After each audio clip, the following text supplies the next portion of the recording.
Selamat malam, selamat datang di Mata Najwa. Saya Najwa Shihab, tuan rumah Mata Najwa. Sengketa Laut Cina Selatan kembali mengemuka gara-gara kapal Cina merengsek ke Laut Natuna. Menghidupkan lagi perdebatan dan sentimen purba perihal mahalnya harga kedaulatan negara. Bersama dengan mencuatnya gelombang kemarahan terlihat pula kerapuhan kita di perbatasan. Tak mudah berdiplomasi di tengah banyak kekurangan untuk menjaga kedaulatan dengan kebijaksanaan. Apa saja yang bisa dilakukan pemerintah Indonesia untuk menghadapi kekuatan Cina di Laut Natuna? Inilah Mata Najwa. Ada Cina di Natuna.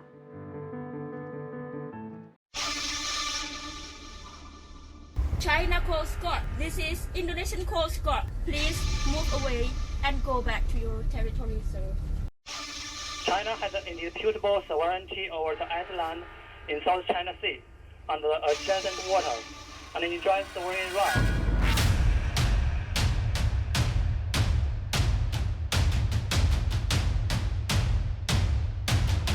Saya kesini juga ingin memastikan penegakan hukum atas hak berdaulat kita, hak berdaulat negara kita.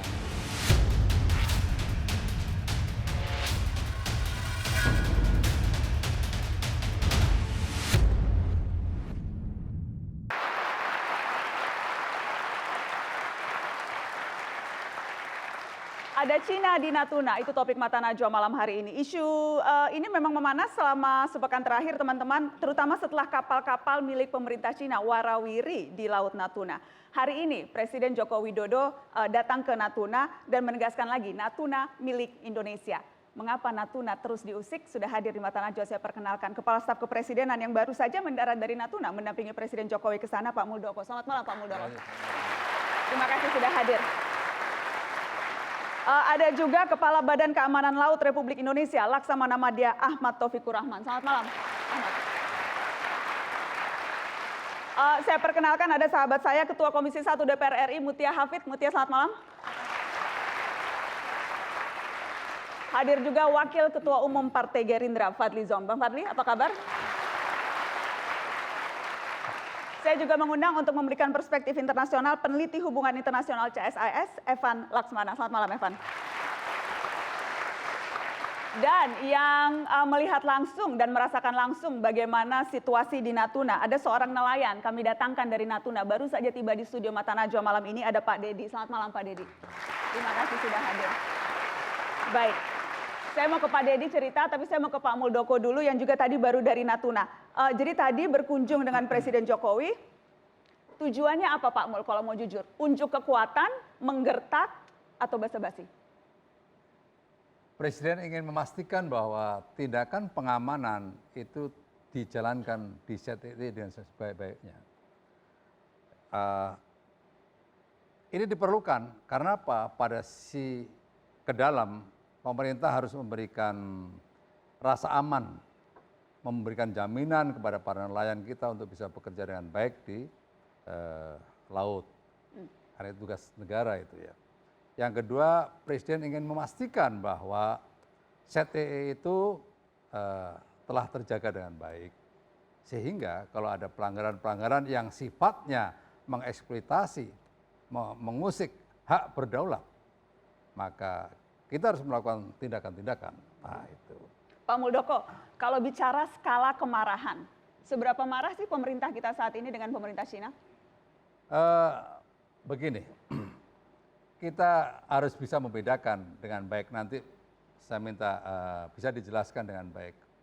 Agar masyarakat paham apa itu ZEE, ya, apa itu kedaulatan sepenuhnya. ZTE adalah hak berdaulat untuk mengelola, mengeksploitasi sumber daya alam secara eksklusif. Gitu. Kalau ada kapal asing lewat, nggak apa-apa lewat, boleh. Tapi begitu dia melakukan eksploitasi, itu mengganggu hak berdaulat kami. Itu tidak boleh. Dan itu wajar untuk marah. Oh, wajar untuk marah. Dan sekarang sudah marah, Pak. Tetapi langkah-langkah yang dilakukan itu harus diwujudkan di lapangan. Langkah apa? Pendekatannya adalah pendekatan polisional, pendekatan hukum, pendekatan fisiknya bisa mengusir dan seterusnya. Nah, itu langkah-langkah yang dilakukan oleh teman-teman Bakamla, teman-teman Oke. yang lain. Jadi Pak Jokowi datang tadi untuk menegaskan sikap itu, menegaskan bahwa hey jangan main-main dengan kedaulatan Indonesia. Oh iya, sangat jelas beliau mengatakan. Sangat jelas mengatakan. Jangan main-main. Ya. Apakah nelayan kita merasa aman? Saya ingin ke Pak Dedi. Pak Dedi, apa yang Anda rasakan dan teman-teman rasakan kalau melaut di Natuna akhir-akhir ini, Pak? Kalau saat ini agak rawan lah. Karena nelayan asing macam Coast Guard Cina tuh kemarin kan jumpa sama saya 26 Oktober. Itu kan saya lagi mancing. Kan di situ kan kalau saya lihat kan wilayah Natuna Utara. Kok saya diusir? Nah, Pak Dedi diusir iya, diusir sama Coast Guard Cina. sama Coast Guard Cina. Iya. Lewat cara apa Pak diusir itu? Dia mau ngempet kapal saya, jadi saya minggir. Tapi saya lari dengan pelan ya. Nah, itu aja. Kita ada videonya, kami mendapatkan video eksklusif. Ini video dari Pak Dedi yang menunjukkan bagaimana detik-detik ketika kapal Indonesia diusir oleh Coast Guard Cina di daerah kita. Kita lihat. Kan nampak dia kacil tempel kecil lah.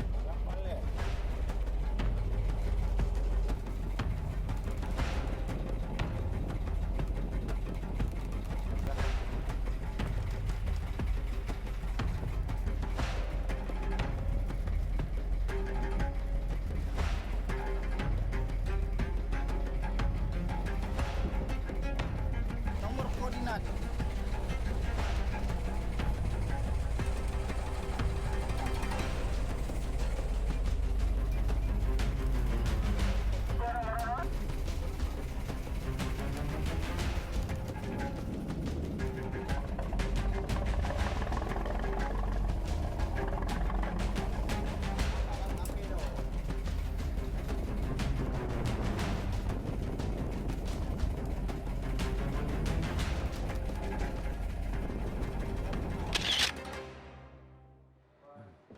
Oke, Pak Dedi, itu tadi Anda menunjukkan koordinat. Jadi Anda yakin Anda tuh ketika itu memang masih berada dalam wilayah kita? Yakin. Itu masih wilayah Natuna Utara. Memang Anda melautnya selalu di sekitaran situ? Sampai di Lintang 6 saat di bujur 109. Nah, saya melaut sampai di situ. Oke, biasanya Anda sendiri? Sendiri. Sendiri. Iya. Kapal Anda seberapa besar tuh Pak? Tidak terlihat jelas Nah, tadi. sekitar 7 ton. 7 ton. Iya. Anda dan seringnya berhadapan dengan kapal-kapal yang lain yang berapa besar? Ada yang 50 ton, 80 ton, ada yang 100 ton. Itu kapal dari mana aja? Cina, kalau Cina itu kapal besi. Kalau Vietnam itu kapal kayu. Vietnam kapal kayu. Anda juga pernah bertemu kapal Vietnam? Pernah juga diusir sama Coast Guard-nya. Diusir Iya. oleh Coast Guard Vietnam? Iya. Seperti apa ceritanya itu? Itu waktu itu saya kan udah sampai di Lintang 6, bujur 107. Kejadiannya jam 6 pagi. Nah, begitu saya jumpa sama kapal perang kita juga, kapal perang AL, ya kan, Indonesia punya. Saya dibantu, diiringi keluar dari Lintang 6 tadi, bujur 107. Sedangkan situ kan kalau saya lihat di peta, ya kan, masih Indonesia punya. Anda tahu persis tuh ya Pak? Tahu. Nelayan-nelayan kita di sana tahu mana yang wilayah Indonesia? Iya, karena macam saya kan sudah dikasih sama Pak Budi di Ranai, Lana Ranai kan, sudah dikasih masalah perbatasannya. Nah, itu aja. Oke. Pernah dapat bantuan dari Coast Guard kita, dari Bakamla? Seberapa Pak Dedi dan para nelayan merasa aman karena ada tentara kita di sana atau ada Bakamla kita di sana? Ya, merasa aman karena sudah diiringi kapal saya.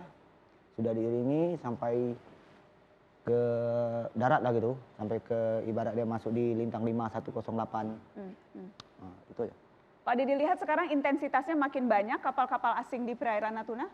Waktu tanggal 23 Desember itu makin banyak. Nah, makin banyak tuh. Saya pernah dikejar sama nelayan Vietnam, ada juga 23 Desember. Dikejar? Iya, dikejar. Tapi mereka ada tindakan lain tidak yang Nggak ada. provokatif? Cuma mereka kan mau pasang pukatnya. Jadi macam saya tuh diusir. Dia mau lepas pukat harimaunya. Jadi mereka selalu pakai alat-alat pukat harimau? Iya. Kalau nelayan kita pakai apa Pak? Pakai pancing ulur. Hanya pancing saja? Iya. Jadi biasanya tapi memang di situ tempat yang banyak potensi ikan memang. Iya. Sumber Ini daya kan kita besar di situ. musim-musim utara nih kan ikan mau makan itu. Lagi ramainya. Nah, jadi saat inilah ada orang tuh merajalela. Nelayan-nelayan asing tuh. Merajalela? Iya. Mereka tenang-tenang saja? Apa ya? Tenang-tenang saja begitu? Iya tenang ya ngambil ikan di Natuna Utara.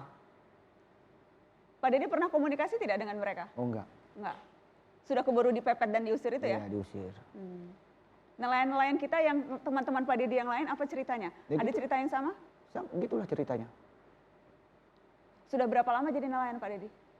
Saya jadi nelayan sudah 25 tahun. 25 tahun. Iya. Dan selalu di sekitar perairan Natuna. Nah, masuk Natuna tahun 2004 sampai tahun 2020. Dan kalau Pak Dedi bandingkan dari 2004 sampai sekarang, itu seberapa banyak kapal-kapal asing yang tadi Pak Dedi bahasa Pak Dedi merajalela di perairan kita? Ya, yang tahun-tahun yang setahu saya tahun-tahun 2000 itu yang lebih banyak. Nah, tapi waktu tahun 2018, 2017 tuh itu udah berkurang. Nah, ini 2019 Mulai lagi? Mulai lagi. Kenapa kira-kira kalau Pak Dedi, kenapa sekarang baru mulai berani lagi? Nah, itu saya nggak tahu. Tidak tahu, tapi Pak Dedi merasakan begitu ya? Iya, Tahun 2019 kok mulai berani lagi? iya. Mulai berani lagi. Iya. Oke, apa harapan Pak Dedi? Harapan saya tuh kalau bisa di Natuna tuh ditambahkan lah masalah patrolinya tuh, macam kapal perang tuh ditambah lah. Kalau bisa tuh di patroli tuh di Laut Natuna Utara tuh kalau bisa 24 jam lah. 24 jam, harus ada yang standby terus. Iya. Jadi nelayan pede ya Pak? Iya. Nggak takut ya? Nggak merasa takut. Nggak dikejar-kejar, dipepet-pepet ya? Oke, baik. Saya nanti akan minta tanggapan setelah pariwara tetap di Mata Najwa. Ada Cina di Natuna, kembali sesaat lagi.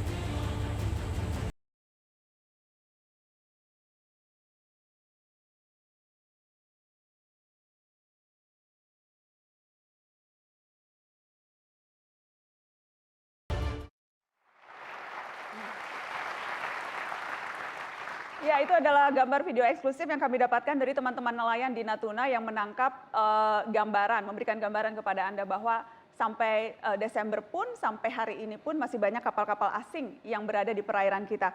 Mata Najwa juga melakukan pemantauan, teman-teman. Kami melakukan pemantauan lewat Ship Tracking of Marine Traffic, Vessel Finder. Ini yang kami temukan, saya ingin menunjukkan ke teman-teman apa yang kami temukan. Bahkan setengah jam yang lalu masih ada Coast Guard Cina di perairan kita. Setengah jam yang lalu ketika belum lama Pak Jokowi pulang. Kita lihat.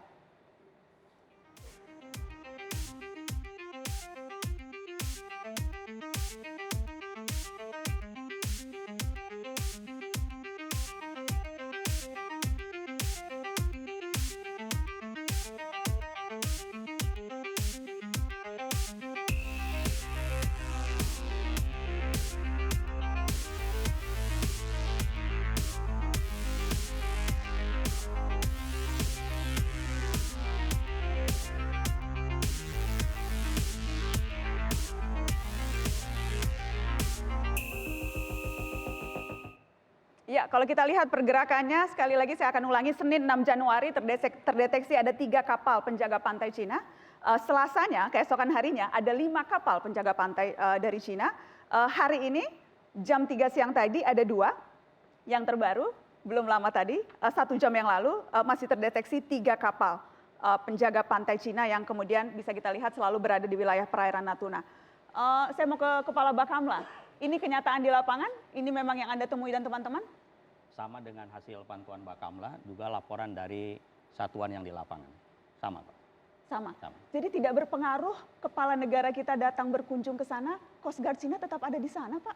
Mungkin kita perlu memahami supaya tidak terjadi bias. Tadi sudah disampaikan bahwa Presiden menegaskan bahwa penegakan hukum harus berjalan di sana. Dan Bakamla sendiri tentunya juga Angkatan Laut sama, bahwa kami ini adalah institusi operasional yang selalu bekerja di dalam koridor aturan pelibatan. Aturan pelibatan itu adalah sarana kendali dari otoritas nasional ke satuan operasional. Jadi saya tidak akan lepas dari sana. Oleh karena itu kita harus tahu semangatnya. Semangat aturan pelibatan adalah untuk mencegah terjadinya konflik. Itu. Dan kita tahu kebijakan pemerintah adalah tegas, itu punya kita, tindakan terukur. Nah, tindakan terukur kita harus lihat di lapangan. Nah, di lapangan ini kenapa Cina seperti itu? Kita harus tahu perilaku Cina. Yang pertama ini terkait dengan sumber daya. Semua negara sekarang turun ke laut untuk mencari sumber daya alam. Yang kedua terkait dengan keamanan. Semua membuat perimeter untuk daratannya aman. Kita punya rumah pasti buat pagar. Dulu Cina membangun tembok Cina yang besar. Sekarang temboknya itu adalah modern dengan kapal-kapal itu yang digelar di sana. Yang kedua geopolitik. Tapi tembok dia masuk ke tembok kita, Pak. Ya nanti kita selesaikan. Kemudian itu adalah jalan pendekat ke Samudra Hindia. Dia ingin menguasai dan dia ingin mematikan Taiwan dengan menguasai itu. Tapi ada yang perlu kita pahami di sini, kenapa mereka masih berada di situ, yaitu Nine Dash Line. Oke. Itu dikumandangkan tahun 47. Baik, Ya. Pak, sebelum masuk ke sana, karena nanti kita akan bahas spesifik itu, saya ingin meminta penegasan Bakamla. Tegas itu dalam arti apa? Bagaimana sekarang respon tegas dan terukur versi Bakamla?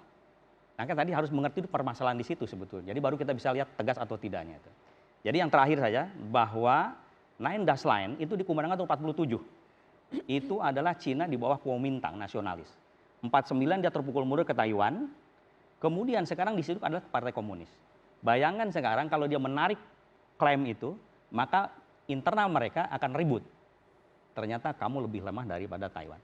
Itu kira-kira. Makanya apapun yang akan kita gunakan di situ, kekuatan apapun, dia akan tetap mempertahankan itu. Makanya saya selalu sampaikan bahwa ini harus ada orchestrating antara diplomasi dengan operasional. Dan operasional? Nah, operasional saya selalu hadir di sana, show the flag. Jadi sejak November saya sudah menggelar kekuatan di sana karena saya menduga akan ada pergerakan karena di utara musim dingin. Sehingga mungkin akan bergerak ke selatan. 10 Desember saya sudah mendapat informasi itu. Maka 19 Desember kita cegat di sana. Itu sudah mulai keluar mereka. Karena tahu bahwa kita ada di sana. Tapi kira-kira saya juga pernah pengalaman di lapangan seperti itu. Dia laporan, saya ketemu Coast Guard Indonesia. Saya sudah keluar sekarang, perintahnya apa? 24 baru dia kembali lagi. Kira-kira perintah lanjutkan. Disitulah dia akan bertahan di situ, kita juga akan bertahan di situ. Oke. Itu yang akan kita lakukan sekarang, show of the flag itu. Apakah itu cukup, Mutia? Saya ini kepala Bakamla kan ya. Jadi kepala Bakamla itu tugasnya bukan menjelaskan versi Tiongkok Nine Dash Line itu apa. Saya protes sebagai mitra Ketua Komisi 1. Kita tidak perlu, terutama Bakamla, kalau yang diplomasi mungkin Bu Menlu perlu tahu sejarahnya kenapa sih ada Nine Dash Line gitu ya. DPR perlu tahu. Tapi kepala Bakamla lakukan tugas sesuai Perpres karena mereka ini memang masih di bawah Perpres bukan undang-undang. Yang mengatakan tugas mereka memang melakukan pengamanan gitu ya. Bahkan saya akan bacakan ya secara teknis, bisa sejauh kewenangannya melakukan pengejaran seketika, memberhentikan, memeriksa, menangkap, membawa dan menyerahkan kapal ke instansi yang berwenang. Jadi kalau bagi saya, mungkin karena saya sebagai anggota DPR, tolak ukur dari ini tegas terukur itu di mana adalah kembali kepada peraturan hukum yang ada di dalam negeri gitu ya. Bapak jangan khawatir, saya produk dari diplomasi. Saya nggak akan selamat kalau diplomasi kita ketika saya disandra di Irak gegabah. Jadi saya tahu persis bahwa diplomasi, dan saya Komisi 1 sudah 3 periode, saya tahu persis diplomasi itu tidak boleh gegabah. Tapi juga saya tahu persis tidak boleh lemah.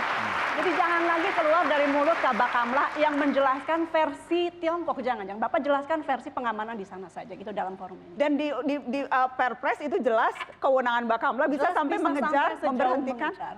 Ini kan Pak Deddy aja dikejar sama Coast Guard, saya sama apa kapal-kapal, saya nggak tahu persisnya kapal nelayan Tiongkok apa Coast Guard Tiongkok. Tapi Pernah kalau Vietnam mereka ya Pak, dikejar, kita Vietnam, juga harus Coast Guard dikejar. Cina juga pernah dikejar ya. Iya, jadi kita masa terus kemudian kita juga tidak melakukan hal yang memang sudah ada di peraturan, yaitu peraturan presiden. Silakan ditanggapi Pak Bakamla. Jadi kembali, saya bekerja berdasarkan aturan pelibatan. Saya tidak akan keluar dari sana. Kalau sekarang saya sesuai dengan undang-undang itu, apakah kita siap menghadapi eskalasi? Saya contohkan begini, ada 2 Coast Guard Cina, saya 1. Kemudian saya kekeh sebelum undang-undang, kemudian terjadi tembak-menembak misalnya, ada korban.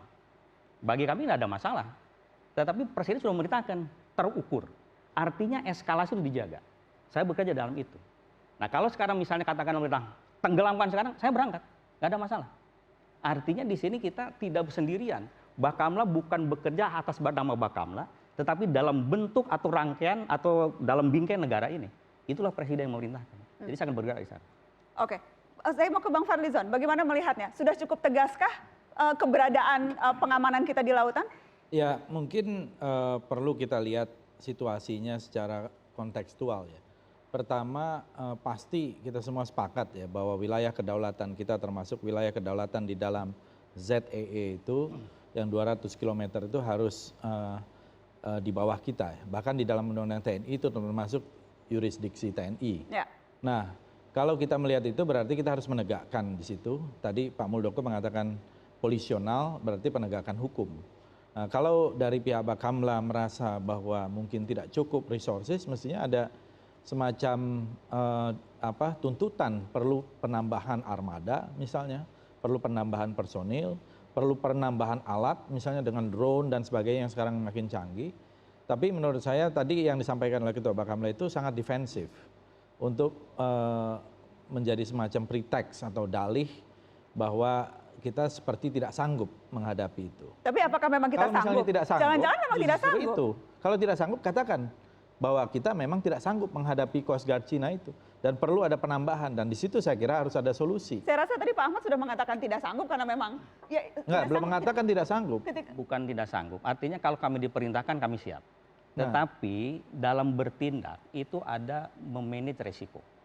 Artinya gini, berani dengan nekat itu tipis, Mbak. Penakut dengan hati-hati tipis. Bedanya di mana? Kemampuan memanage resiko.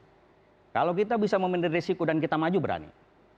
Tetapi kalau kita tidak bisa memanage resiko dan masih maju, itu namanya nekat. Tapi begini Pak Ketua Bakamla, saya melihat tadi apa yang disampaikan oleh Bu Najwa itu. Presiden baru hadir di situ. Ya. Itu kan seharusnya menimbulkan satu deterrence effect, ya, efek. Tapi ternyata baru-baru ini masih datang ke situ. Menurut saya disitulah seharusnya Bakamla menjaga kewibawaan kita, kewibawaan kedaulatan kita. Karena tanpa itu saya kira mereka juga akan terus taste the water kan, akan coba terus sampai di mana gitu. Dan kalau itu tidak ada ketegasan dari pihak Bakamla sesuai dengan koridor yang ada, saya kira koridornya sudah cukup jelas. Bisa mengejar, tentu dengan segala macam resiko, itu kan diskresi Anda sebagai Ketua Bakamla mengambil satu resiko itu. Karena kalau tidak mengambil resiko ya tidak berbuat apa-apa dan tidak akan terjadi apa-apa.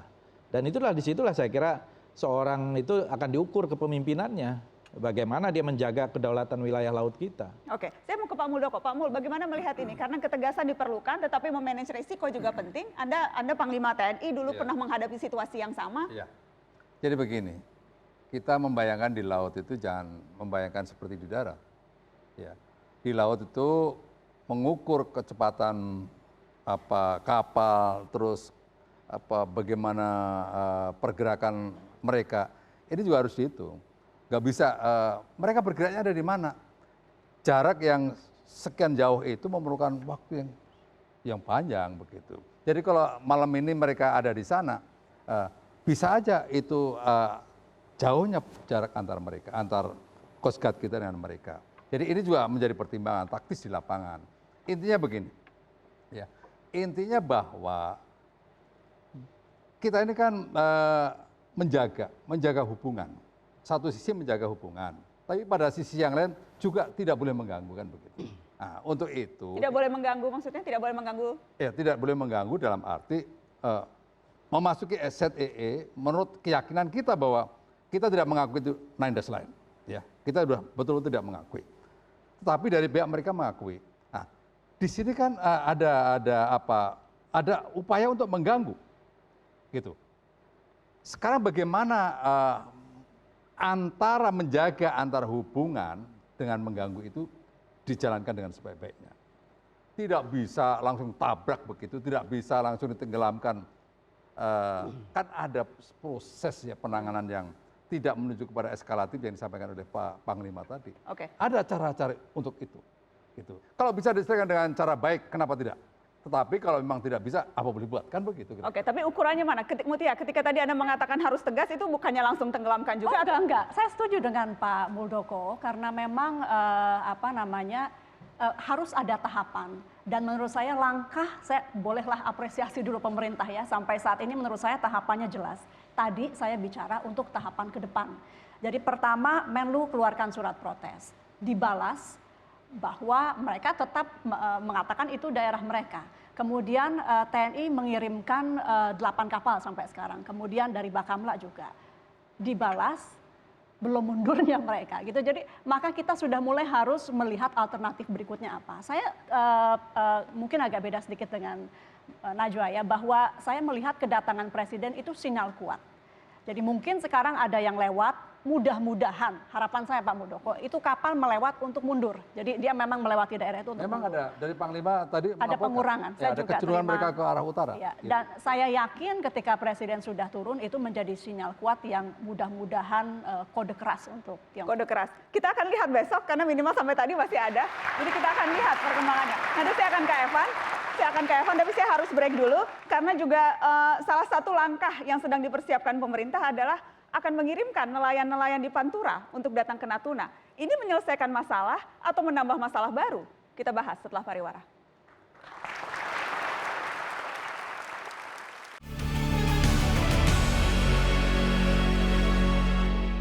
Ada klaim bahwa Natuna Utara itu masuk ke 9 line dari Laut Cina Selatan. Saya dituduh antek asing.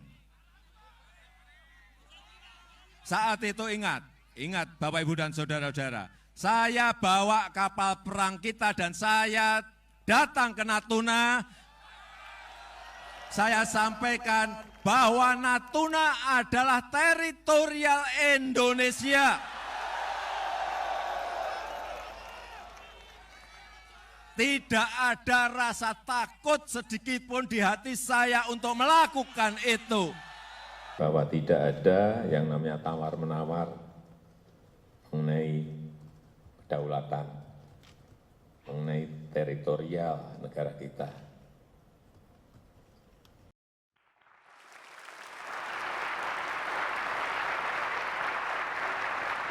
Ya, teman-teman, itu tadi Mata Najwa menunjukkan berbagai cuplikan pernyataan Presiden Joko Widodo. Cuplikan yang pertama adalah pada saat kampanye Pilpres, cuplikan yang kedua belum lama ini, dan tadi pagi ketika Pak Jokowi datang ke Natuna juga mengulangi hal yang sama, menegaskan bahwa Natuna adalah milik Indonesia. Saya ingin ke Evan, menilai berbagai pernyataan yang muncul dan menyandingkannya dengan tindakan negara di lapangan. Klop atau tidak? Saya rasa masalahnya yang pertama adalah kita juga nggak boleh mengakui bahwa ada dua versi yang berbeda soal klaim. Karena versi Cina sudah jelas ilegal. Kita punya versi jelas di bawah UNCLOS sudah jelas. So itu pertama. Yang kedua menurut saya... Boleh disebutkan dulu untuk yang belum mengetahui UNCLOS itu? UN Convention on Law of the Sea. Oke, jadi hukum laut internasional Betul. yang spesifik kemudian menyebutkan memang Natuna ada di kita. Betul. Oke. Dan yang persoalan kedua menurut saya adalah saya rasa dari Bakamla, Angkatan Laut dan KKP dan seterusnya memang harus berusaha ya dengan semua keterbatasan yang ada. Dan memang saya rasa sudah maksimal pun sebisa mungkin di lapangan. Yang menjadi persoalan menurut saya, kita melihat ini sudah berulang kembali kan. Artinya persoalannya bukan di lapangan, tapi di diplomasi kita. Kenapa kita sudah mengeluarkan nota protes, nggak ada perubahan. Kita sudah menyampaikan bahkan memanggil Dubes RRT ke Kemlu. Jadi menurut saya persoalannya ada sebagaimana kita bisa meningkatkan eskalasinya bukan di lapangan, tapi di diplomasi. Dan opsi-opsi eskalasi diplomasi ini yang menurut saya belum cukup dieksplor. Iya, bahwa kita sudah solid, sudah kuat di bawah UNCLOS, itu memang necessary. Tapi nggak cukup untuk kita mengubah behavior Cina. Goal kita bukan untuk meminta Cina merenounce 9 line mereka. Kita sudah tahu kok itu ilegal, udah nggak perlu dianggap. Artinya apa? Goal kita yang realistis adalah bagaimana kita memastikan bukan hanya krisis selesai, mereka keluar, tapi mencegah berulang kembali. Dan untuk mencegah berulang kembali ini, ujung tombaknya ada di diplomasi. Oke, jadi tahapan diplomasi berikutnya apa? Karena sudah jelas, Menlu sudah mengeluarkan statement, sudah memanggil duta besar Cina untuk kemudian dimintai. Tapi kemudian kita tahu kan apa reaksi baliknya. Jadi setelah ini apa? Eskalasi meningkatnya apa? Yang pertama menurut saya harus ada direct communication langsung ke Beijing, bahkan mungkin kalau perlu ada telepon dari Pak Jokowi ke Xi Jinping, kalau masih nggak ada perubahan, ada dua hal. Yang pertama adalah keluar dari wilayah kita. Yang kedua adalah ada jaminan pribadi, mungkin nggak perlu di-announce di luar, tapi ada jaminan bahwa mereka nggak akan mengulangi lagi. Bahwa mereka akan stay clear dari water kita. Kalaupun tetap nggak ada perubahan dan nggak ada assurance dari Beijing bahwa mereka akan mengulangi laginya atau enggak, saya rasa step berikutnya adalah kita harus memanggil pulang dubes kita di Cina. Memanggil pulang dubes kita di Cina? Yes. Itu keras? Buat saya itu step berikutnya. Kalau masih nggak ada respon lagi, kita nggak kirim kembali. Step berikutnya adalah kita bisa announce, oke, kita akan mereview existing cooperation kita. Kita punya proyek-proyek apa, kita punya engagement berikutnya apa, kita nggak usah bilang batal, kita review kembali. Itu menurut Anda akan cukup untuk mengurangi eskalasi di lapangan? Jadi bermainnya jangan hadap-hadapan, jangan Bakamla yang suruh berhadapan, tapi diplomasinya yang dilakukan? Iya, karena menurut saya eskalasi diplomasi ini sesuatu yang kita belum coba. Sesuatu yang menurut saya lebih penting. Saya agak berbeda pendapat ya. Menurut saya harus ada kombinasi. Kombinasi antara diplomasi yang lebih ofensif, di sisi lain juga perlu ada kehadiran kita yang lebih jelas, lebih tegas, lebih ada efek deterrence-nya itu di sana. Karena kalau tidak hadir di sana, di laut lepas itu, atau di laut yang masih wilayah zona eksklusif kita, saya kira akan masuk. Kan bukan hanya Cina, tadi disampaikan oleh Vietnam, dari Vietnam, dari mana-mana. Jadi seperti wilayah tidak bertuan kan gitu. Nah ini kehadiran kita secara fisik menurut saya sangat perlu. Dan kita perlu menggunakan segala macam teknologi dan lain-lain yang membuat kita tahu di mana dan saya kira harus langsung ada respon yang sangat cepat gitu.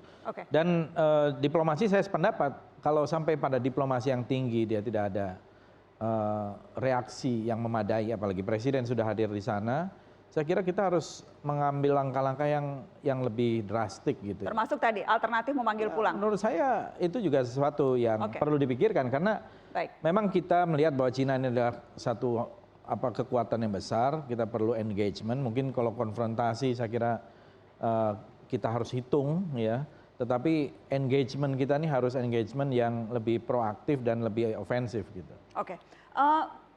Banyak yang masih belum paham apa sebetulnya, mana sebetulnya wilayah yang saat ini sedang ramai dibahas. Apa dasar dari kepemilikan kita di sana? Saya mengundang ahli geodesi UGM, teman saya Mada Andi Arsana, yang akan membantu menjelaskan ke publik. Boleh tolong Andi digambarkan, mana sebetulnya yang wilayah kita, mana yang Cina mau masuk, mana wilayah negara-negara lain, bagaimana menjelaskannya supaya publik juga paham? Baik, terima kasih Nana. Tugasnya dosen memang jelasin ya.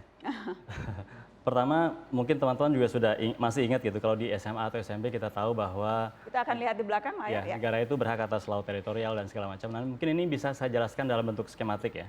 Itu adalah garis pangkal atau garis pantai. Kemudian di luar itu ada namanya laut teritorial 12 mil begitu.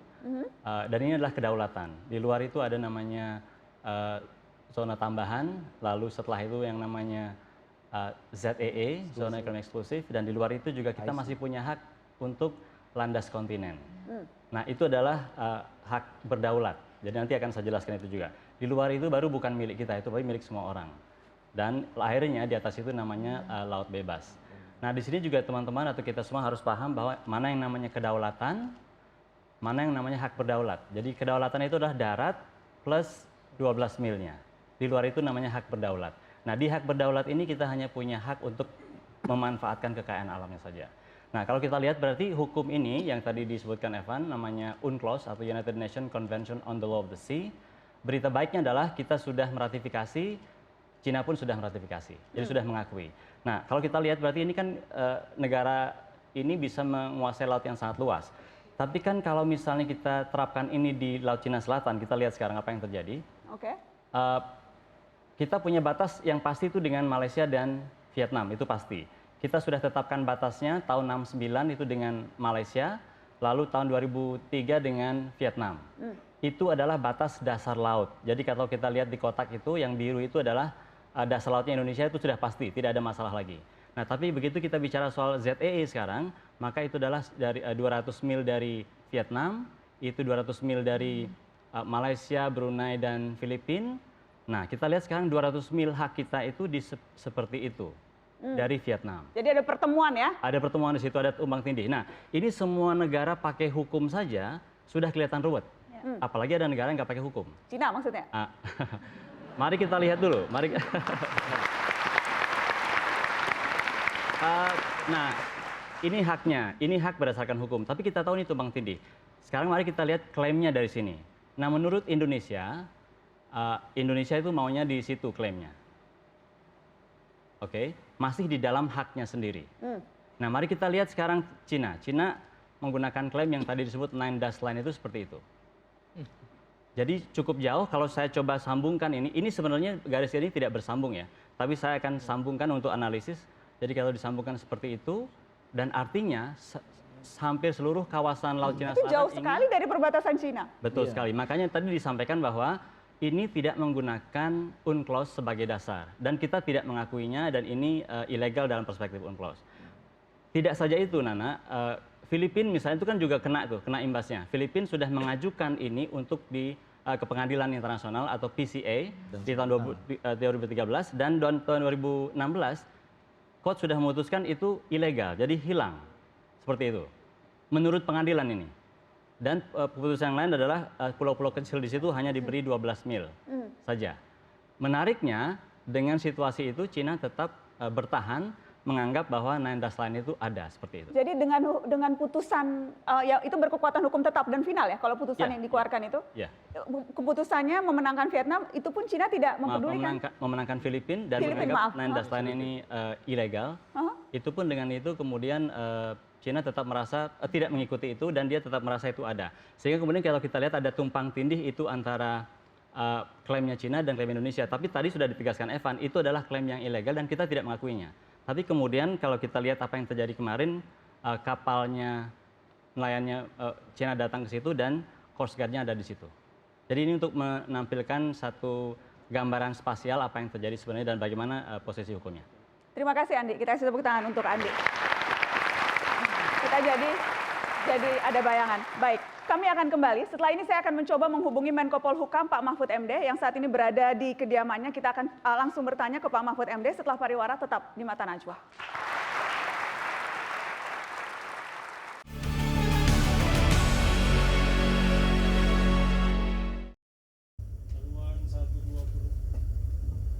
China Coast Guard, China Coast Guard, 5302. This is Indonesian Coast Guard calling you over. This is China Coast Guard answer.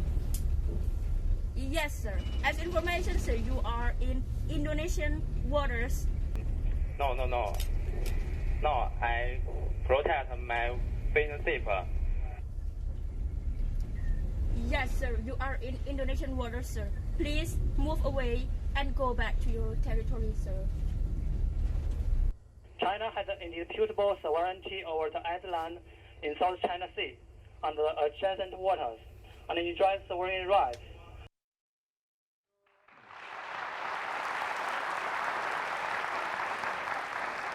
Ya, itu video yang kami dapat dari Bakamla. Terima kasih sudah berbagi untuk Mata Najwa, Pak Kepala Bakamla. Apa yang terjadi setelah itu? Setelah komunikasi antar anak buah Anda meminta keluar, kita tahu jawabannya ngeyel, bilangnya itu wilayah kami, tidak mau keluar. Dan setelah itu apa? Sudah selesai begitu saja? Kita tetap hadir di sana, Mbak Nana. Ya, tetap hadir, tadi show the flag gitu. Sampai detik ini juga seperti itu. Dan tapi setiap kali diajak komunikasi selalu seperti itu? Seperti itu. Bilang seperti itu, ini seperti punya itu Tiongkok. Betul, seperti itu. Tidak mau kemana-mana, kami Tidak. berhak. Ya. Dan kemudian kita membalas, bukan ini punya kita. Betul. Jadi saut-sautan saja? Seperti itu. Betul.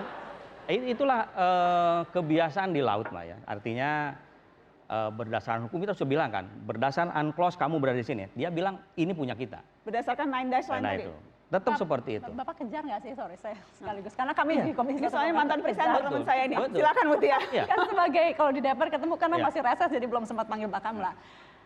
Kapal ikannya berkurang berapa dari Bapak hadir di sana dan kemudian Bapak pernah nggak betul-betul ini sudah dikejar atau apa? Kita kan yang kita lihat di layar kan cuma itu Halo-haloan, Kita sudah giring ke utara. Kita giring ke utara, tapi tetap dia nggak mau. Berarti belum digiring?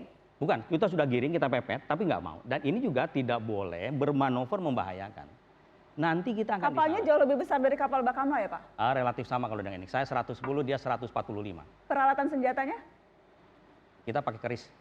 Keris? Enggak, itu karena memang aturannya begitu. Jadi gini, di Permenhan kita itu sebelum diizinkan. Tapi saya sudah ngadep Pak Muldoko, mohon maaf. Pak Prabowo, beliau langsung belikan yang besar. Ini sedang proses. Oh jadi sekarang belum Jadi ada? kemarin belum ada. Kemarin Belum ada. Baru disetujui sekarang. Jadi Najwa, sebentar dulu, Mut. Jadi Tidak sampai detik ini kapal-kapal di Bakamla tidak ada senjata Belum ada. satupun. Belum ada. Hanya keris. Keris. Karena memang peraturannya belum Permenannya. membolehkan. Ya gimana mau mepet Pak kalau mepet cuma bawa keris? Justru itu. Begini. Kita tidak dalam keadaan perang, ya. Kita tidak dalam keadaan perang. Kalaupun punya senjata, itu buka tembakan satu butir aja itu bermasalah. Itu harus nunggu komando dari presiden. Ya tembak, kalau enggak boleh. Jadi bagi saya tidak ada masalah walaupun tidak bersenjata, itu menguntungkan kita. Kenapa? Jadi pada saat Cina dengan Amerika, dia bilang, lo yang ngajak perang Anda kok, saya Coast Guard, Anda menggunakan kapal induk, Anda yang ngajak perang. Sekarang saya balik, lo Anda yang ngajak perang, oh kamu bawa senjata, saya enggak. Itu yang buat dia malu mundur keluar itu waktu tanggal 24 itu. Karena Coast Guard China memang membawa senjata. Membawa senjata. Membawa senjata. Sorry, Muti, Anda mau menyampaikan apa? Jadi memang ada peraturan yang berbeda. Setiap Coast Guard di masing-masing negara itu beda-beda. Jadi ada memang aturannya boleh dilengkapi persenjataan. Di kita kemarin Permenhannya belum gitu. Tapi sekarang mungkin bisa silakan Pak Menhan kalau mau mengubah dan mudah-mudahan diubah. Tapi kita juga mengenal dalam Undang-Undang TNI pasal 9 bahwa TNI Angkatan Laut punya juga tugas untuk penegakan hukum. Jadi di mana Bakamla tidak bisa melakukan penegakan hukum, sebetulnya TNI Angkatan Laut punya kewenangan itu. Jadi nggak usah khawatir, saya ingin, karena ini urusan komisi, saya nggak enak seolah-olah kita tidak melakukan dengan benar. Bakamla punya kewenangan itu, TNI AL juga bisa membackup. Makanya kalau sekarang kita lihat ada 8 kapal Angkatan Laut yang diberangkatkan di sana. Dan semuanya siap untuk kalau memang ada provokasi yang hadir, semuanya siap untuk melakukan tindakan. Saya ingin ke Pak Mahfud MD. Karena sudah tersambung dengan Menko Polhukam. Selamat malam, Assalamualaikum Pak Mahfud. Terima kasih sudah bergabung di Mata Najwa, Pak. Waalaikumsalam, Najwa. Pak Mahfud, kita berdiskusi soal Cina di Natuna, Pak Mahfud. Seberapa siap sesungguhnya, Pak, dari analisa Anda sebagai Menko Polhukam, seberapa siap kita untuk menghadapi provokasi-provokasi yang dilakukan oleh Cina, Pak? Permenhan. Kesiapan fisik itu saya kira sudah dijelaskan ya tadi oleh Pak Taufik dari Bakamla dan mungkin juga Pak Muldoko. Tapi kalau kita kesiapan mental saja, bahwa kita akan menyatakan sepenuhnya wilayah itu menjadi hak berdaulat Negara Kesatuan Republik Indonesia yang harus dipertahankan. Harus dipertahankan dalam arti ya kita usir gitu. Tetapi tidak dengan perang, karena beda, maka kita menggunakan Coast Guard dulu gitu. Karena ini tidak ada perang. Nah, hubungan kita, hubungan diplomatik dan kerjasama dengan Cina itu kan banyak sekali. Sebenarnya sih kalau kita ikuti tadi penjelasan dari Kementerian Luar Negeri Cina, sudah ada kemajuan. Dia sepertinya tidak ngotot seperti pada 5 hari yang lalu ketika mengatakan Anda setuju atau tidak setuju kami masuk. Karena kami tidak peduli dengan hukum internasional kan. Itu yang 5 hari lalu. Tapi yang tadi sore saya lihat sendiri itu dia mengatakan gitu, hubungan kita dengan Indonesia dengan Cina mencakup banyak hal dan jangka panjang.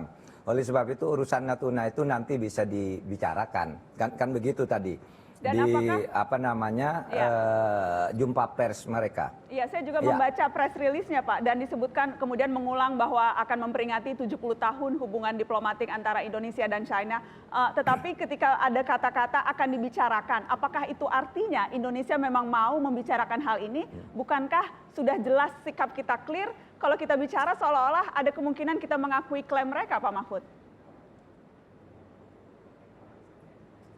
Indonesia seperti dinyatakan oleh Presiden Joko Widodo, seperti yang juga saya menyambung apa yang dikatakan oleh Presiden Joko Widodo, seperti dikatakan dengan tegas oleh Ibu Menlu Retno Marsudi dan juga dengan surat protes yang resmi, surat diplomatik yang resmi, tidak akan pernah membicarakan dan menegosiasikan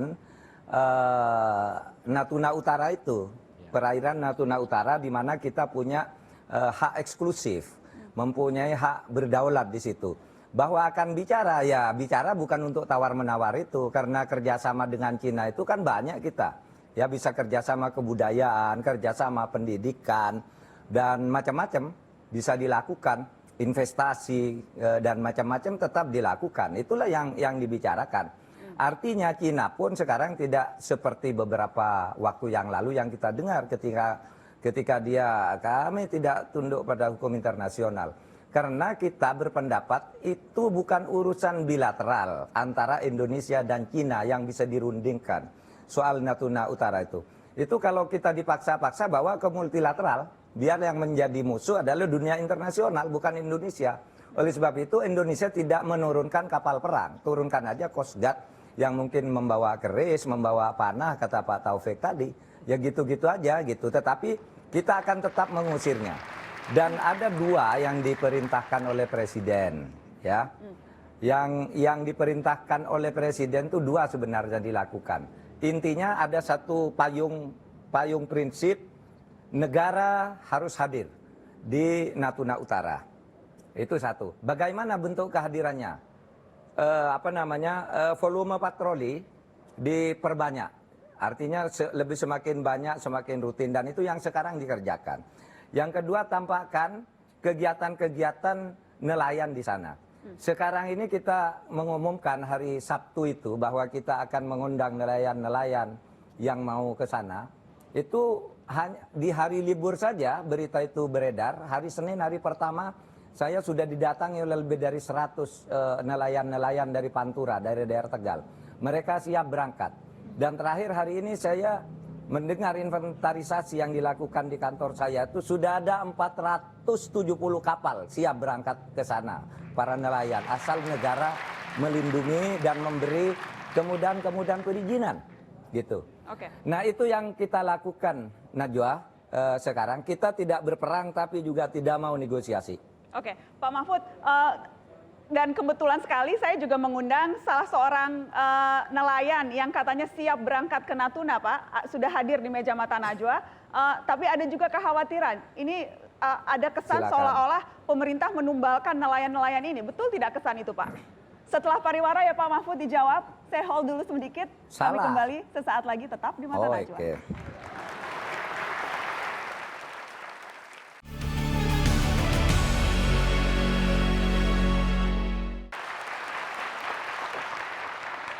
Ada Cina di Natuna, tadi terpotong ketika Pak Menko Polhukam kita, Pak Mahfud MD, menjelaskan bahwa sudah ada ratusan nelayan dari berbagai penjuru Indonesia yang siap untuk berangkat ke Natuna. Salah seorang di antara mereka sudah hadir di meja Mata Najwa. Saya perkenalkan ada Pak Riswanto, juru bicara Aliansi Nelayan Indonesia. Terima kasih sudah hadir Pak Riswanto. Anda persisnya berdomisili di mana? Anda nelayan Pantura ya? Pantura, Jawa Tengah. Pantura, Jawa Tengah. Dan Anda dan teman-teman yang siap berangkat ke Natuna? Siap. Itu karena diminta Pak Mahfud MD, atau Anda kesadaran sendiri, atau terpaksa, atau silakan jujur malam ini? Baik Pak. Kebetulan saya tidak sendiri, saya mengajak Ketua Umum Aliansi Nelayan Indonesia, Pak Riono, dan saya mengajak juga tokoh nelayan yang sekarang ini sudah berpengalaman dan sudah pensiun, Bapak Rasmijan. Beliau sangat berpengalaman ketika berlayar di Laut Natuna dan sering bertemu dengan nelayan-nelayan asing, Cina, Vietnam, dan sebagainya.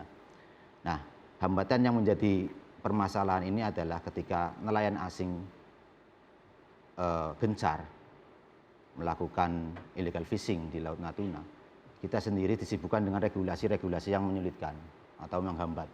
Sehingga kekosongan di Laut Natuna itu tidak diisi oleh kapal-kapal nelayan kita sendiri, yang seharusnya kita mampu ke sana, Mbak. Jadi ini inisiatif teman-teman sendiri? Ini inisiatif, dan kemarin kita diminta oleh Pak Menko Polhukam untuk datang, dan nanti ada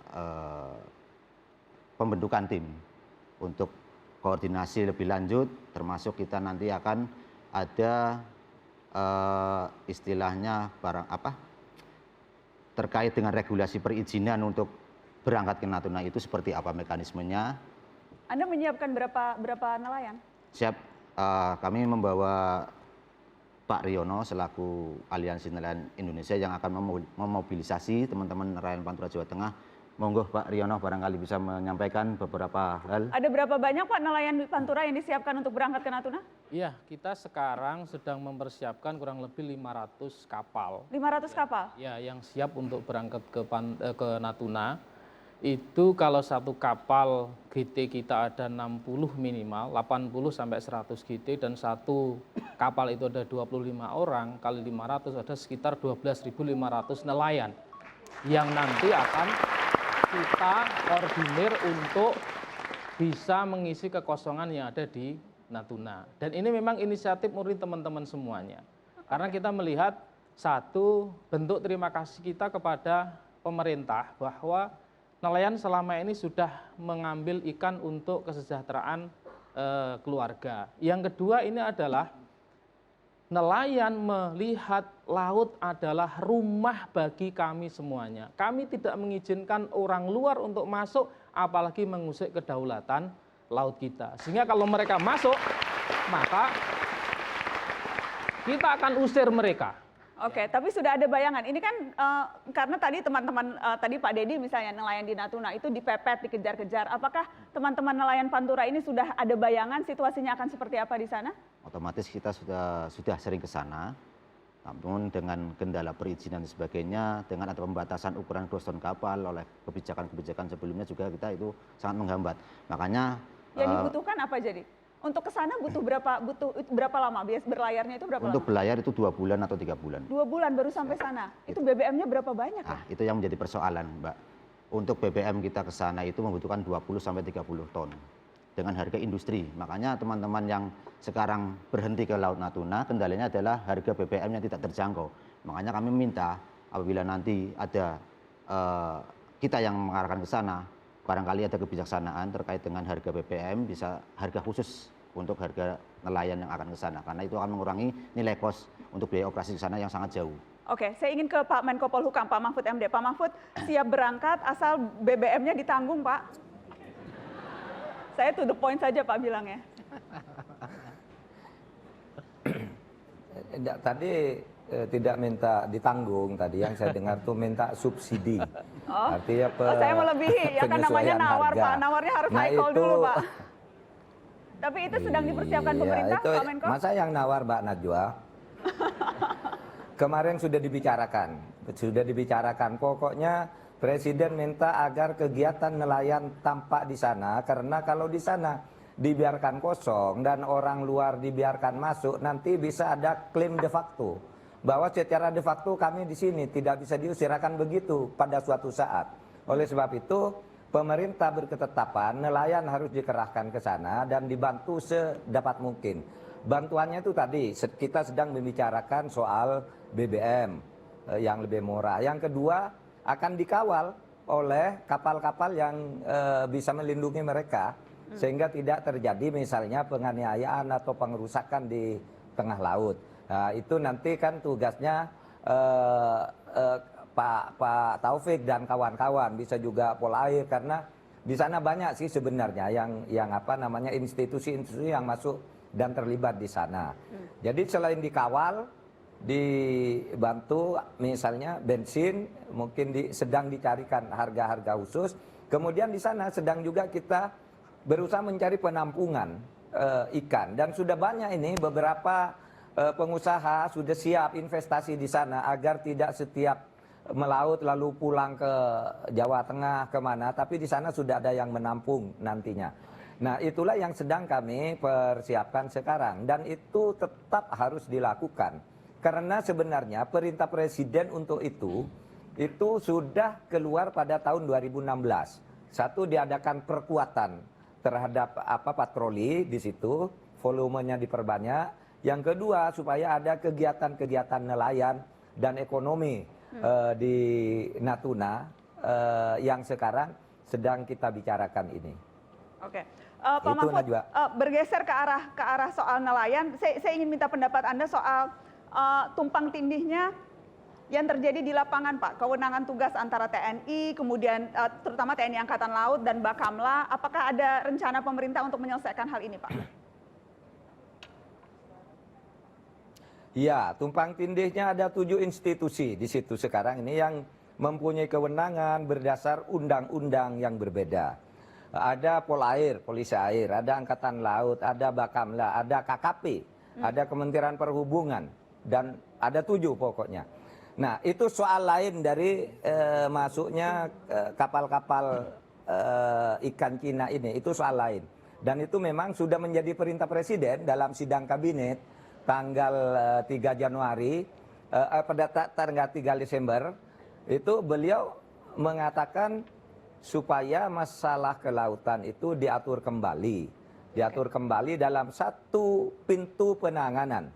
Tidak harus mencabut kewenangan masing-masing institusi, tapi di mana yang tumpang tindih itu diatur, diangkat ke atas menjadi satu aturan. Nah itu kami sekarang sedang menggagas Omnibus Law keamanan laut. Tetapi mungkin wujudnya tidak harus ke situ, gitu. Ini sedang dibicarakan. Mungkin cukup dengan PP, mungkin cukup dengan Perpres. Tapi sementara ini memang ada beberapa undang-undang yang bertentangan, yang harus dibuang satu atau disatukan di dalam satu aturan. Itu ada dalam pembicaraan sampai hari ini. Itu agenda lain yang sebelum terjadinya kasus Natuna ini. Memang sudah menjadi perintah Presiden tentang itu. Dan itu dan sekarang kami sudah menjadi melangkah cukup jauh tentang itu. Iya, dan urgensi penataan peraturan perundang-undangan ini menjadi semakin terasa ketika kita menghadapi persoalan seperti hari ini. Pak Mahfud MD, terima kasih banyak sudah bergabung di Mata Najwa malam ini, Pak Mahfud. Betul. Terima kasih, Baik. terima kasih. Saya masih akan melanjutkan karena menarik ini soal para nelayan yang siap berangkat. Ada yang bisik-bisik ke saya, nelayan Pantura mau datang ke Natuna, nelayan di Natunanya mungkin keberatan. Kita bahas itu saat lagi. Enggak lah ya, enggak keberatan.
Itu tadi gambaran untuk teman-teman betapa seksinya Natuna, betapa kayanya Natuna, kenapa begitu menggiurkan bagi banyak orang termasuk oleh Cina.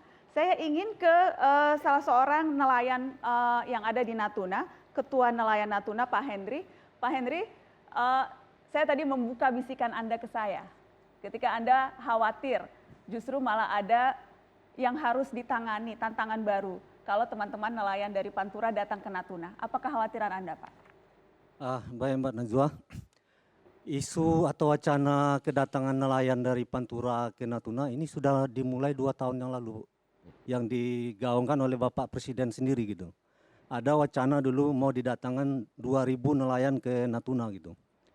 Nah ini menyebabkan ada kekhawatiran bagi kami di Natuna gitu, bahwa nanti akan terjadi tumpang tindih fishing ground, daerah tangkapan gitu. Karena selama ini yang terjadi di Natuna, bahwa di Natuna itu sudah banyak nelayan kita dari Provinsi Kepulauan Riau gitu. Ada yang dari Tanjung Balai Karimun, ada yang dari Bintan, ada yang dari Kijang. Itu mereka kapal-kapal armadanya cukup besar gitu.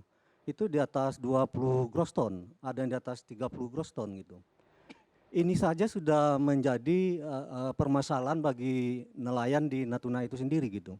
Karena nelayan Natuna itu dengan armadanya yang kecil Mbak Nana, itu kita di Natuna itu rata-rata di bawah 5 gross ton gitu. Itu Pak Dedi tadi yang sampai di daerah yang disengketakan tadi, itu kapasitas dia 7 gross ton gitu, kapalnya gitu. itu tidak berapa banyak, hanya dapat dihitung jari gitu. Nah, seandainya didatangkan lagi nelayan-nelayan rekan-rekan kita di Pantura ke Natuna gitu, ini akan menjadi kekuatan kawan-kawan nelayan di Natuna juga gitu. Oke, jadi ada persoalan itu yang harus diperhitungkan oleh pemerintah. Pak Muldoko, tanggapan Anda? Untuk itulah tadi Presiden hadir ke Natuna itu membawa Menteri KKP dan Menteri SDM.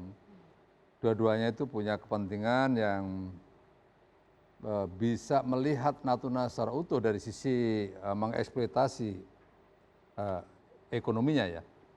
Tadi juga Pak Menteri SDM memberikan laporan kepada Presiden betapa besarnya sumber yang ada di sana. Ini juga perlu penanganan, jangan kita hanya fokus ke perikanannya. Berikutnya untuk Menteri KKP tadi juga sudah mulai memikirkan, mendesain bagaimana kira-kira upaya untuk memberdayakan masyarakat nelayan ini dengan sebaik-baiknya, secara terkoordinasi. Karena berbicara tentang nelayan itu tidak cukup mendatangkan nelayannya, tetapi bagaimana menampung hasilnya. Karena ini kan perlu cold storage yang memadai, terus bagaimana off-takernya siapa nanti dan seterusnya. Terus ketersediaan BBM seperti apa, ketersediaan pada saat nelayan nanti mendarat, bagaimana memberikan logistiknya, supply logistiknya, beras dan seterusnya. Ini harus semuanya dalam satu sistem ya.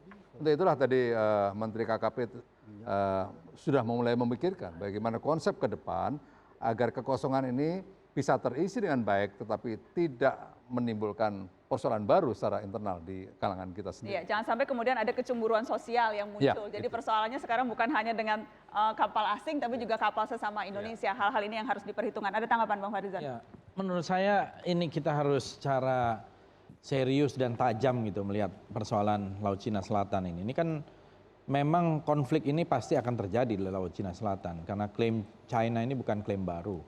Kita memang bukan non-claimant countries dalam persoalan itu, tetapi sudah banyak sekali seminar, diskusi dan sebagainya secara geopolitik juga melihat bahwa konflik di Laut Cina Selatan itu pasti akan terjadi. Bahkan yang terburuk bisa terjadi perang di sana. Itu sudah menjadi kajian dari 10 tahun yang lalu, 5 tahun yang lalu, dan saya kira Menteri Pertahanan kita siap ya, tidak ya?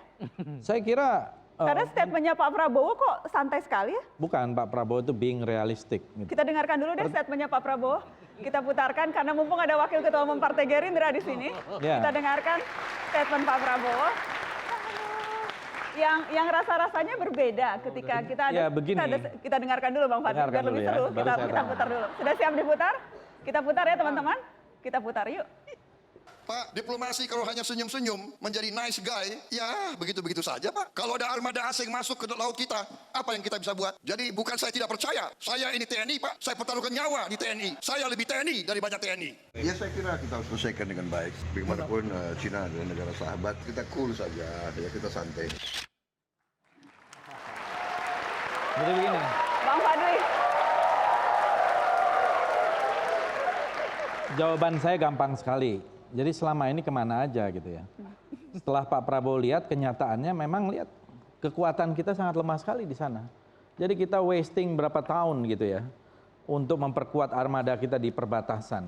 Dan baru sekarang kita betul-betul serius di bawah kepemimpinan Pak Prabowo sebagai Menteri Pertahanan, saya kira kita lebih serius. Statement. Jadi bagaimana memaknai statement santainya Pak Prabowo tadi? Karena sebelumnya pada saat debat capres berapi-api tuh. Sekarang pertanyaannya, kalau kita konfrontasi dengan Cina secara fisik, sudah pasti kita kalah untuk saat ini ya.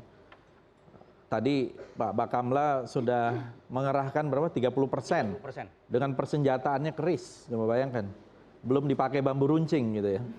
Bagaimana kita mau menghadapi? Jadi kita harus realistis. Jadi Pak Prabowo itu realistis, ketika bilang santai saja itu realistis? Bukan, kita harus memperkuat justru kekuatan kita di sana, persenjataan kita di sana, kapal-kapal kita di sana, kita kerahkan secara serius. Yang selama ini menurut saya memang mungkin kita belum. Nah baru ketika ada masalah, baru kekuatan kita terlihat di situ bahwa kita tidak mempunyai kekuatan yang memadai. Dan ini yang harus sekarang diperkuat gitu. Bagaimana statement Menhan? Pak Prabowo sudah statement Menhan, saya statement Pak ini aja. Pak Fadlizon, statement Menhan menurut saya ya sebagaimana yang kita lihat memang saya menyayangkan. Anda menyayangkan? Saya menyayangkan, beliau seharusnya bisa lebih tegas, mohon maaf ini pendapat saya. Yang kedua, saya kurang setuju dengan pernyataan Pak Fadli yang mengatakan bahwa kita lawan Cina pasti kalah. Pak Muldoko coba kalau ada yang bilang begitu, masa pemerintah mau bilang itu? Bukan. Di mana, mohon maaf, di mana confidence kita sebagai bangsa? Saya bukan tidak realistis. Kita sama-sama di Komisi 1, sama-sama mengurusi anggaran teman-teman baik di TNI Angkatan Laut maupun di Bakamla. Strategi perang atau kemenangan perang itu tidak hanya diukur, Pak Muldoko paling tahu ini, dari seberapa besar kita punya alutsista. Kalau mengukurnya hanya di situ, Indonesia tidak akan pernah merdeka. Kita tidak akan pernah menang melawan Belanda. Tapi kita punya kekuatan TNI yang luar biasa, sering diapresiasi di kancah internasional, menang berbagai banyak perlombaan. Yang kedua, kita punya strategi strategis perang yang cukup baik. Yang ketiga, itu wilayah kita yang paling tahu wilayah itu. Jangan lagi ada pernah kata yang terucap bahwa kita lawan Cina pasti kalah. Tidak boleh ada bahasa. Kita ini mengukur, saya katakan mengukur secara fisik dan secara teknis. Kita ada datanya, ada data ukurannya. Ya, justru itu. Nanti kita lihat. Bukan berarti kita tahu dong kapan mau perang, kapan mau menentukan ya. Di dalam perang itu timing juga is very important gitu ya. Di samping itu strategi dan sebagainya, betul. Dan saya kira mungkin maksud dari pengiriman nelayan ke sana itu bagian dari upaya untuk bagaimana tidak masuk lagi Coast Guard. Itu upaya-upaya damai yang perlu diselenggarakan sambil kita terus memperkuat diri kita. Anggaran pertahanan kita masih di bawah ya dibanding dengan ketentuan internasional yang lazim. Jadi kita juga punya kepentingan untuk menaikkan anggaran pertahanan kita supaya lebih kuat. Ya, karena kita ini wilayah laut. Ya, negara maritim. Bakamla punya berapa Pak kapalnya? Kita ada datanya juga. Tidak apa-apa malam ini kita buka datanya karena datanya terbuka untuk publik. Baik. Bakamla ini baru 5 tahun. Ya, baru 5 tahun dan kita baru membangun 10 kapal dari 77 yang kita butuhkan untuk basic fleet. Tetapi kalau hanya material memang bisa cepat, tapi personil ini perlu waktu. Oleh karena itu kita lakukan bertahap. Jadi sekarang baru 10 kapal yang besar. Baru 10. Sekarang ada berapa kapal yang beredar di Natuna? 30%. 30% berarti 3 buah kapal. Jadi saya bisa jelaskan kenapa Bakamla belum bisa kita persenjatai dengan lengkap. Karena dia masih atas dasar Perpres. Justru kita punya PR bikin undang-undangnya dulu. Jadi kalau sudah berdasarkan undang-undang, baru kemudian kekuatan itu bisa kita. Dan juga saya kira Angkatan Laut kita juga harus diperkuat. Kita lihat itu kekuatan pertahanan Bakamla. Ini ya Pak, ini data yang kami dapat juga. Oke, kita ingin lihat perbandingan tadi. Apakah kita perbandingan kekuatan militer Indonesia versus Cina? Kita akan lihat teman-teman. Ini ada, kita sudah menyiapkan perbandingan kekuatannya. Kita lihat sama-sama.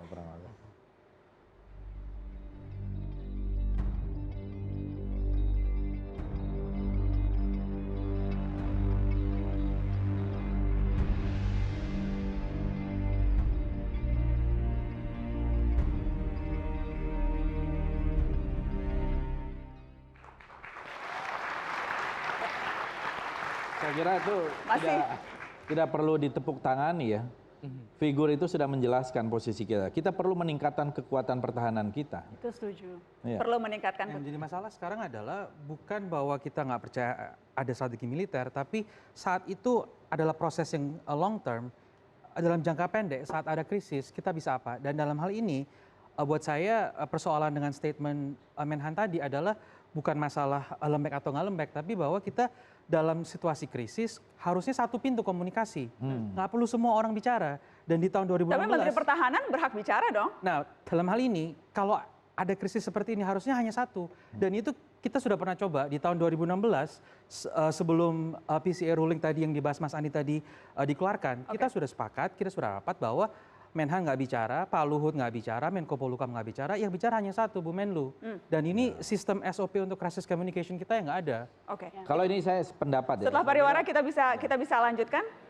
Bang Fadli, mohon maaf saya harus potong karena setelah pariwara saya juga nanti ingin teman-teman mendengarkan cerita apa yang terjadi di tahun 94 ketika nelayan kita di Natuna perang lempar botol dengan nelayan Cina. Seperti apa ceritanya setelah pariwara?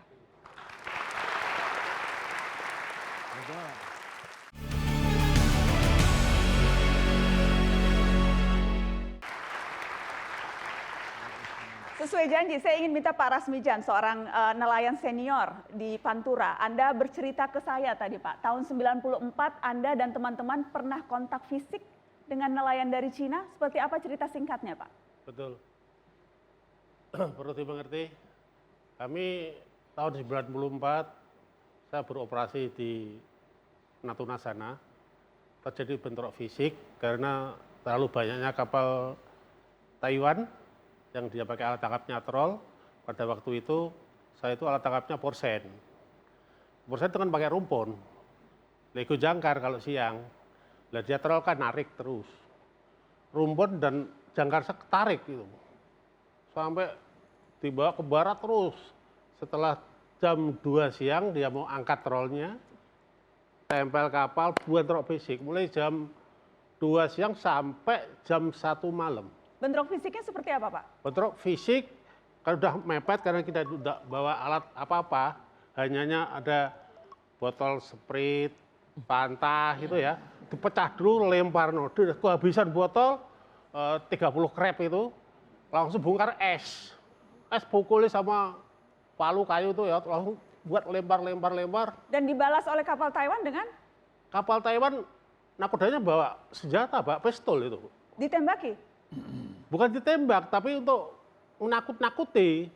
Nah, begitu dia merasa minder, akhirnya selingnya, labrang, talinya itu diputus sama tanggap. Tas, dia lari. Tak pikir dia tuh lari ya, sudah lari. Taunya datang banyak kapal, 19 tak hitung itu. Wah aku ketakutan. Lalu saya kontak sama teman-teman. Tegal, Pekalongan, Batang, Juwana, Rembang. 90 kapal porsen itu datang, terus tengkar itu. Sampai pakai ini api, diisi minyak tanah, ada bensin, dilempar-lempar gitu. Bakar-bakaran, itu semalaman Bu. Makanya saya 2010, itu juga terjadi, saya operasinya di Subi sana, Pulau Subi. Timurnya Natuna itu kan Pulau Subi. Oke. Di timur lautnya, itu pun banyak kapal Taiwan juga itu ketol. Saya bersaing sampai saya ketakutan rasanya itu. Tidak ada keamanan yang mengamankan saya. Makanya ini kalau mau nelayan kita ini mau diarahkan ke sana, saya berterima kasih sekali. Cuman keamanannya yang harus dijaga. Oke. Tuh. Bahaya loh. Jadi keamanan juga harus dijaga. Harus dijaga, betul. Jangan sampai perang botol. Baik, sayangnya waktunya sudah habis. Apa langkah pemerintah ke depannya setelah ini Pak Muldoko? Menunggu apa? Menunggu sinyal atau tidak akan menunggu langsung mengambil tindakan lagi? Ya, yang pertama kita pahami dulu sikap Presiden ya, bahwa tidak ada negosiasi dalam hal kedaulatan. Itu dulu yang pertama. Nah, yang kedua, momentum ini harus digunakan sebaik-baiknya untuk melihat lagi kembali ya apa yang berjalan saat ini. Hal-hal yang perlu diperbaiki diantaranya adalah sistem dan metode, termasuk juga regulasi. Tadi sudah disampaikan oleh Pak Mahfud. Berikutnya bagaimana pemberdayaan para nelayan ini untuk mengisi kekosongan. Jangan sampai wilayah itu kosong. Berikutnya yang ketiga adalah eksploitasi sumber daya alam yang ada di sana. Untuk segera dilakukan. Agar apa? Agar eksistensi dari sebuah wilayah itu terjaga dengan baik. Nah, yang terakhir adalah bagaimana melakukan penguatan atas kekuatan yang ada sekarang ini. Ini harus diperkuat lagi, kekuatan Bakamla diperkuat, kekuatan TNI AL dalam rangka operasi sepanjang tahun di wilayah perbatasan itu juga ditingkatkan lagi dan seterusnya. Itu kira-kira. Terima kasih Pak Muldoko sudah hadir di Mata Najwa.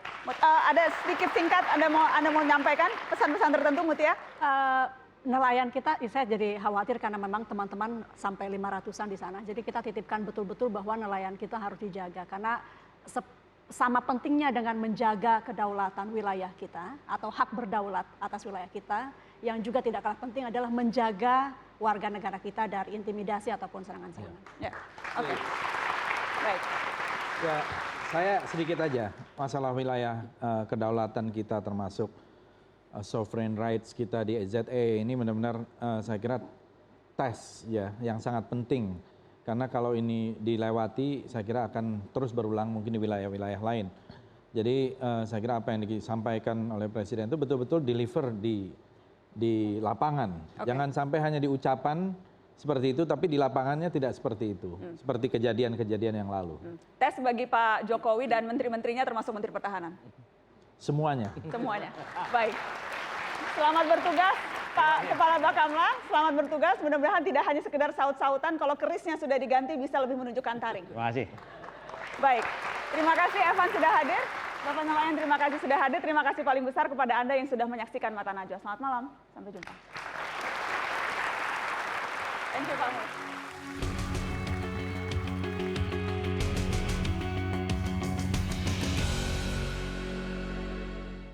Siapa yang mau perdamaian mesti siap perang. Doktrin purba yang masih terus-menerus membayang. Apalagi juga sudah menyangkut perkara kedaulatan, deru-debur nasionalisme mudah merasuk kesadaran. Saiwar tidak akan berfungsi di Laut Cina Selatan rentan memercik wajah sendiri di atas bulang. Menoleransi pelanggaran juga bukanlah solusi, kurang pas mengulang-ulang retorika investasi. Krisis perairan Natuna memberi pelajaran amat penting, membangun maritim adalah kerja yang sangat genting. Di kapal-kapal nelayan, sang saka berkibar di samudera, dengar dan jawablah harapan-harapan mereka. Sampai kapan memunggungi lautan, memuaskan teritori daratan, abai dengan corak perang masa depan.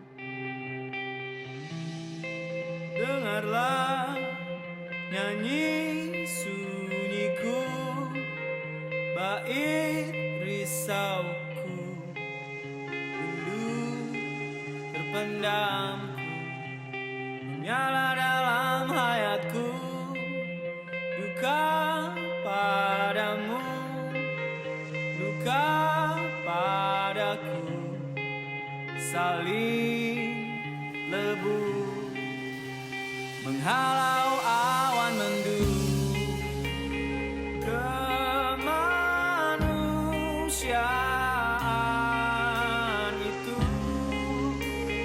seperti terang pagi, rekahkan harapan, menepis kabut gelap,